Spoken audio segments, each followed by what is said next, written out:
Kag sa number 1, bulkan kanlaon nagbuga sang abo susulod sang masobra 3 ka oras. Naglawig sa 3 ka oras kag 30 minutos ang pagbuga sang abo sang bulkan kanlaon kaina sang aga. Sa report sang Philippine Institute of Volcanology and Seismology o kun PHIVOLCS, ang weak ash emission ang nagsugod 5:55 AM kag natapos 9:25 AM.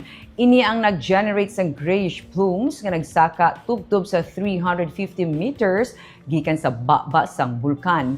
Ini ang nagpadulong southwest. Manipis man ang ash emission pero suno kay Marie Andelina Quincha, ang resident volcanologist sa Canlaon Observatory sa La Carlota, mahimo nga mayara sang ash fall bangod sang kabastog sang huyop sang hangin karon sa area sang Bago City kag La Carlota City. Pero as of press time, wala pa man sang reported ash fall.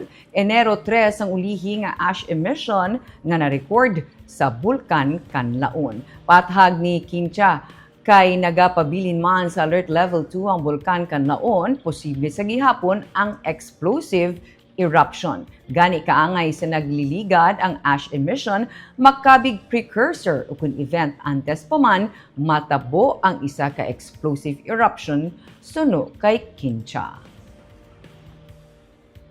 Kay tungod nga nasa alert level 2 pa ang ating nga bulkan, posible nga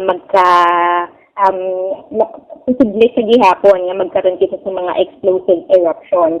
So, ang mga ash emissions naton, before, kumbaga medyo parang precursor siya sang aton nga mga explosive eruptions, nagka-ash emissions danay, before kita nga nagkaroon sang explosive eruption, pareho sang natabo sang December, ganyan. So,